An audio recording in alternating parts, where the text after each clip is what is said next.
I mean, they got tangled up. I didn't even get to see the whole play. I saw them barking at each other, but it's nothing that's. I mean, guys talk trash in this league all the time. I'm just kind of shocked. Some guys take it so personal. It's like, I mean, it's a man's league, and I've heard a lot of bad things on that court, but at the end of the day, it stays on the court. We're all competitive people. Um, you know, trash talk it's a part of the game of basketball. I feel like it's part of any sport, especially this competitive. LeBron spoke about that directly after the game. Do you think he overreacted? I don't know. I don't know how the man feels, um, but obviously, people have feelings, and people's feelings get hurt, even if they're called a bad word. Um, I guess his feelings just got hurt. I mean, we've all been called plenty of bad words on the basketball court before. Some guys just react to it differently. All I can say for myself individually, I just try to ignore it or just let it fuel the fire. But I don't carry it with me when the job is done. Joe on the left side.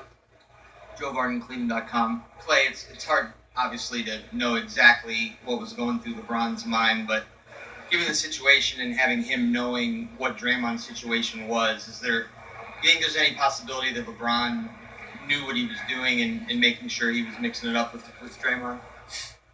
I mean, maybe.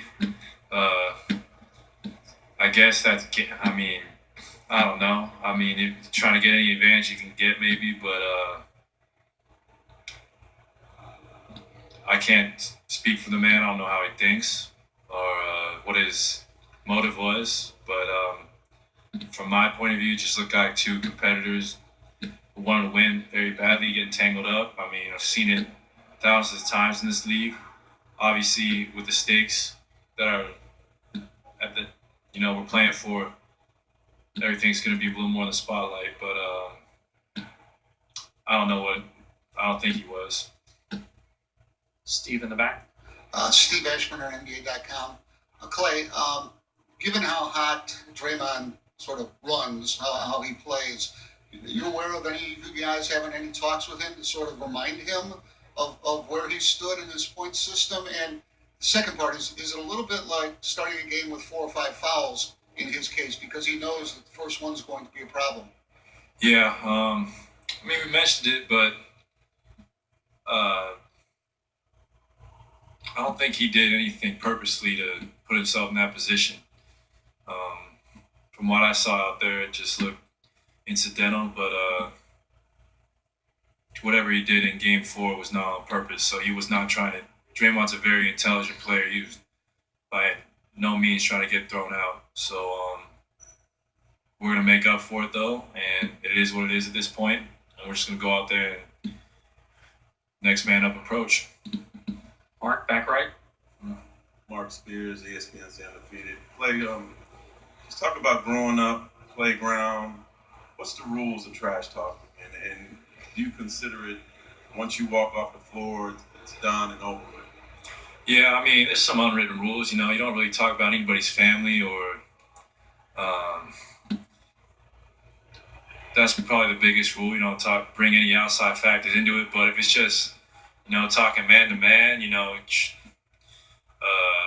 least when me and my friends playing, growing up, AU circuit, whatever, if it was something you said to another individual and it was going out their character or whatever, but it was just about them, you can live with that. I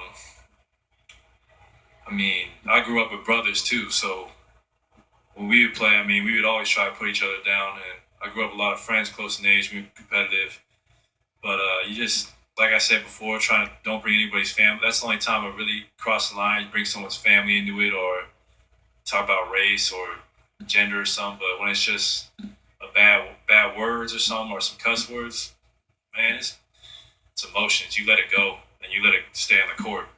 Would it be safe to say that in the NBA, trash talking is commonplace? Yeah, I think like in every pro sport, it's commonplace. Whether it's the NBA, MLB, NFL, guys are competitive, man. They're trying to win, and a lot of these guys grew up trash talking. Some of the best players in the history of the game were trash talkers. So it's very common in the NBA. Rusty in the front.